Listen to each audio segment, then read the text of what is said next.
बिस्मिल्लाहिर्रहमानिर्रहीम। अस्सलामु अलैकुम। सऊदी महकमे ट्रैफ़िक की जानिब से गाड़ियों से मुतल्लिका एक ताज़ा तरीन एलामिया जारी हुआ, जो कि गैर मुल्की अफराद के लिए बहुत ज़्यादा ज़रूरी है, क्योंकि बहुत सारे गैर मुल्की भाई इन खिलाफ वर्जियों को करते हुए देखे जा सकते हैं। तमाम गैर मुल्की भाई इस बारे में बहुत एहतियात बरतें, क्योंकि 500 रियाल से 900 रियाल तक का अब जुर्माना होगा। सऊदी महकमा ट्रैफ़िक ने खबरदार किया है कि लोडिंग यानी पिकअप की जो गाड़ियां हैं, इसके पिछले खुले हिस्से में लोगों को सवार करना ट्रैफ़िक कवानीन की खुली खिलाफ वर्जी होगा, जिस पर चालान किया जाएगा।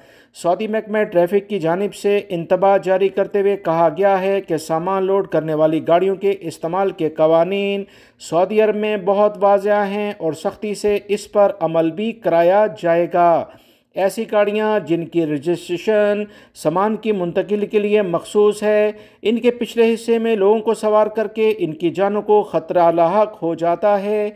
ऐसे अफराद जो बैठेंगे या ऐसे ड्राइवर जो इस तरह से गाड़ियों में मुख्तलिफ लोगों को बिठाएंगे, इनके ख़िलाफ़ कार्रवाई होगी।